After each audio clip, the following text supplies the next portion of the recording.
Hello and welcome to online university best plus. मैं हूं अमित शुक्ला। हम अपने एथिक्स वाले मॉड्यूल पे थिंकर्स की बात कर रहे थे और थिंकर्स में से आज तीसरा थिंकर जो मैं आपको पढ़ाऊंगा दैट इज़ एरिस्टोटल। हमने सोक्रेटिस पढ़ लिया है, प्लेटो पढ़ लिया है, अब हम लोग एरिस्टोटल के बारे में देखते हैं।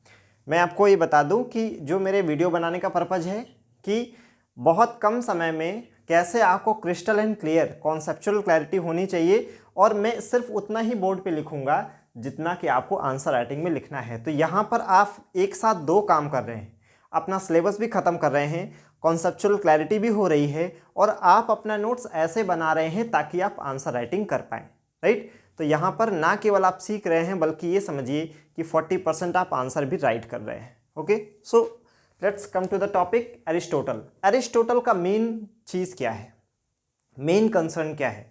तो एरिस्टोटल का कहना है कि golden mean is a golden rule. इनका जो मेन मोटो है वो क्या है? Golden mean is a golden rule. मतलब जैसे हमारे बुद्धिज़्म में या हिंदू धर्म में जो मध्यम मार्गी जो कॉन्सेप्ट दिया गया है, तो कहीं ना कहीं ये मिडिल पाथ की बात करते हैं कि आपको ऐसा नहीं होना चाहिए कि आप रूल्स पे इतना ज़्यादा स्ट्रिक्ट हो जाएं कि जिसके बेनिफिट के लिए, जिसके वेलफेयर के लिए वो रूल बनाया गया है, वो बेनिफिशियरी पीछे हो जाए और रूल आगे हो जाए। खेल के नियम कभी भी खेल से ज़्यादा महत्वपूर्ण नहीं होने चाहिए। खेल है इसलिए खेल के नियम हैं, खेल के नियम हैं इसलिए खेल नहीं है। तो जो बेनिफिशरीज हैं, जिनका वेलफेयर किया जाना है, उनको, उनके पास अगर मान लीजिए किसी भी स्कीम को अवेल करने के लिए रिक्वायर्ड डॉक्यूमेंट्स नहीं हैं, तो आप ये नहीं सीधे, आप ऑफिसर हैं तो सीधे ये ना कह दें कि इस सुविधा का लाभ लेने के लिए ये कागज़ आपके पास होना चाहिए, चूंकि आपके पास नहीं है तो मैं आपको नहीं करता। आप कोई और भी अल्टरनेटिव खोज सकते हैं कि उसको बोल दें अच्छा ठीक है ये कागज़ नहीं है तो आप, आधार कार्ड नहीं है तो वोटर आईडी होगी, ठीक है, वोटर आईडी नहीं है तो कोई बैंक में खाता होगा, पासबुक होगी, चलो वो भी नहीं है तो बिजली का बिल है। तो किसी तरह से बस ये प्रूफ हो जाए कि ये फेक व्यक्ति नहीं है, भले उसके पास राइट काइंड ऑफ डॉक्यूमेंट नहीं है बट वो आदमी जेन्यून है और उसको फिर उस योजना का लाभ दिया जा सकता है। या क्रॉस एग्जामिन, अगर एक भी डॉक्यूमेंट्स वो सबमिट कर देता है तो क्रॉस एग्जामिनेशन हो सकता है, और जैसे क्रॉस एग्जामिनेशन में ये फाइंड आउट हो जाए कि ठीक है ये जेन्यून बंदा है, इसके पास डॉक्यूमेंट नहीं है, कोई बात नहीं, आपको ये लाभ मिलेगा, लेकिन प्रोसेस भी शुरू कर दीजिए ताकि नेक्स्ट टाइम ये असुविधा ना हो, ये गफलत ना हो।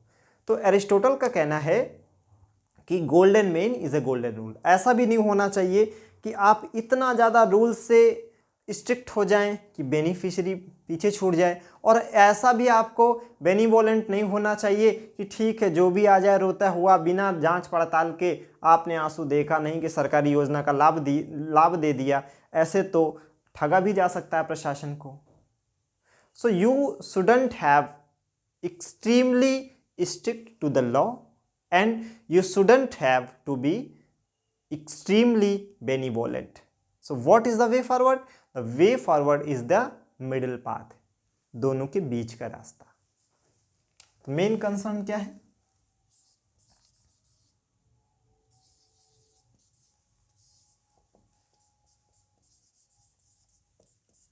How to avoid extremism. Extremism को कैसे, ये एक्सट्रीमिज्म वो वाला नहीं है पेपर 1 वाला, ठीक है, आपको कहीं भी एक्सट्रीम नहीं होना है। ये कैसे आपको इंश्योर करना है? तो इसके लिए कि उन्होंने क्या कहा, जो कॉन्सेप्ट दिया उसे हम लोग बोलते हैं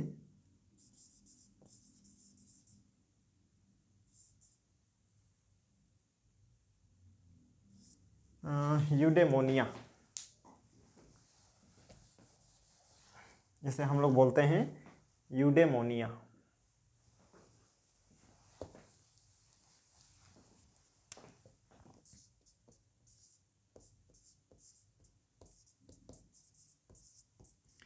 तो जैसे इन्होंने कहा कि how to avoid extremism, extreme situation को कैसे करें, तो उसका आंसर एडुमेनिया, एडुमोनिया। एडुमोनिया क्या कहता है?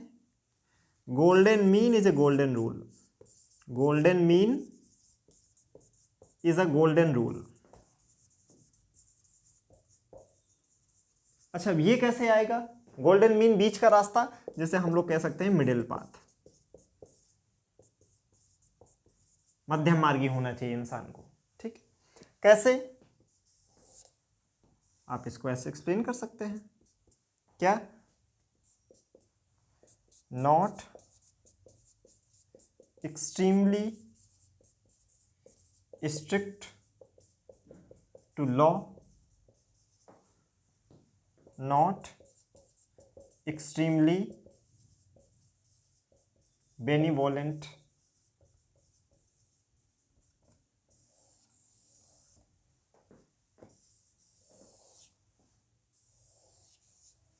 ऐसे आ जाएगा। इसका बीच का ही रास्ता निकालो, यही आपका आंसर हो जाएगा। एग्जाम्पल में क्या लिख सकते हो कि simply do not deny a person from availing him from giving him the benefits of the any government scheme if that person doesn't provide you the required document. If he provides any kind of document which proves he is the beneficiary, so and then you can cross examine that that particular person is the real beneficiary, he is not the fake person. So this is how you make sure that the benefit of the government scheme reach to the real beneficiary, and you simply not deny the benefit that he was deserving. तो जो वो benefit deserve कर रहे थे वो भी उन्हें मिल गया, उनके पास कागज नहीं था, अपने बीच का रास्ता निकाल लिया। सिंपली आप अगर ना करना चाहो तो कुछ क्या बोल सकते हो कि I am extremely strict to the law, मैं कानून से बंधा हुआ हूं, ये कागज होगा, उन्हीं को लाभ देना है, ये मुझे बोला गया है, आपके पास नहीं है, सिंपली मैं आपको नहीं दूंगा। ठीक है, तो इन्होंने क्या कहा कि there should be golden mean is a golden rule, या there should be middle path. ये हमने देख लिया कि कैसे एक्सट्रीमिज्म को एंड किया जा सकता है। एंड फर्दर इन्होंने एक कॉन्सेप्ट दिया कि in the place of philosopher king he said there should be rule of law, there should be rule of logic. जैसे प्लेटो ने कहा था कि फिलोसफर किंग की अवधारणा दिया था कि those who are concern about knowledge should be the king and those will be known as philosopher king. तो कहते हैं फिलोसफर किंग नहीं, हमें rule of law, rule of logic होना चाहिए, कानून का शासन होना चाहिए, तर्क का शासन होना चाहिए। तो नेक्स्ट इनका जो पॉइंट है वो क्या है, instead of philosopher king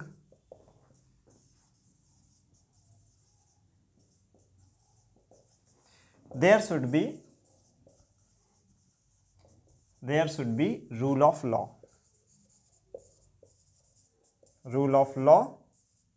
and rule of logic. That is why he is considered as a follower of school of teleology. That is why he belongs to the school of teleology. That is why he is considered as the part of school of teleology. ये हमने देख लिया।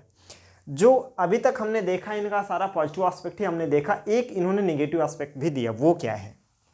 ये इन्होंने भाई ठीक है middle path की बात किया, तो हम अपने दर्शन में भी देखते हैं, बुद्धिज़्म में, जैनिज़्म में, हिंदुइज़्म में, कि मध्यम मार्ग की बात की गई है कि इंसान को बीच का रास्ता अति नहीं करना चाहिए। जैनिज़्म में नहीं है, जैनिज़्म में तो अतिवाद भी है, कि जैसे वो कहते हैं, आपने संथारा के बारे में सुना होगा कि जब आपका मृत्यु का समय आए तो आपको सब कुछ खाना पीना छोड़ देना है और इस तरह से आप मृत्यु को प्राप्त कर लेंगे।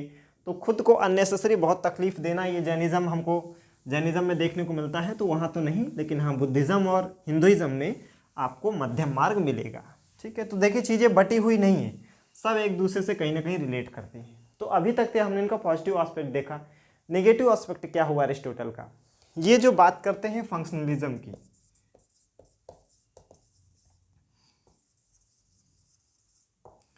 फंक्शनलिज्म में क्या कहते हैं कि लोग दो तरह के होते हैं। दो तरह के कौन से लोग? एक वो जो मेंटली स्ट्रांग है और एक वो जो फिजिकली स्ट्रांग है। जो मेंटली स्ट्रांग है उनको दूसरे तरह का काम मिलना चाहिए, और जो फिजिकली स्ट्रांग है उन्हें डिफरेंट टाइप का काम मिलना चाहिए।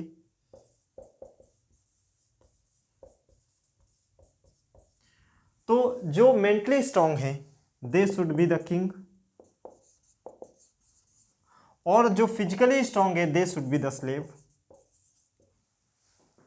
और एक सबसे बुरा पॉइंट क्या रहा कि इन्होंने चिल्ड्रन, किंग मतलब इन्होंने कहा कि they should be the part of politics, कि पॉलिटिक्स में किन्हें आना चाहिए, किंग नहीं। Those who are mentally strong should be the part of politics and those who are physically strong they should be the part of slaves. Children, older person, older people and women, उसको उन्होंने कहा they shouldn't take part in the politics.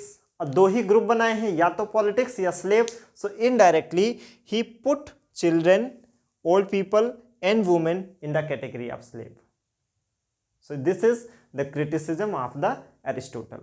ठीक है, तो जब आप कभी आप पेपर 1 में आप अगर एक्सट्रीमिज्म के पे क्वेश्चन आप लिखोगे तो आप फिर किसको कोट कर सकते हो, एरिस्टोटल, कि according to Aristotle following the extreme path is not good, rather one should follow the concept of eudaimonia which says that golden mean is a golden rule। तो चाहे आप पेपर 1 की बात हो, चाहे पेपर 2 की बात हो, चाहे पेपर 4 की बात हो, इस तरह से थिंकर्स को आप कोट कर दो। जब आप थिंकर्स को कोट करते हो तो आपका आंसर बाकी से डिफरेंट हो जाता है। तो देखिए, मेरे थिंकर्स पढ़ाने का पर्पज ये सिंपली नहीं है कि आपको थिंकर्स के बारे में जान जाए, इनका यूज कैसे करना है ये भी आपको पता होना चाहिए। केस स्टडी में तो थिंकर्स का बहुत ज़्यादा यूज़ होता है, कि जैसे इनकाउंटर हो गया, अब इनकाउंटर सही है या गलत है तो आप उसमें लिख सकते हो according to Bentham, according to John Locke, ये कि प्लेजर और पेन वाला जो कॉन्सेप्ट है वो कि if any action give pleasure to maximum people it is moral, if it gives pain to maximum people it is immoral according to him. तो इस तरह से अगर हम लोग कोट करके लिखते हैं तो हमारा आंसर बहुत कम समय में, बहुत कम शब्दों में अच्छा हो सकता है। आई होप आपको ये समझ आया होगा। अगर समझ आया हो तो लाइक करें, शेयर करें, सब्सक्राइब करें। Thank you.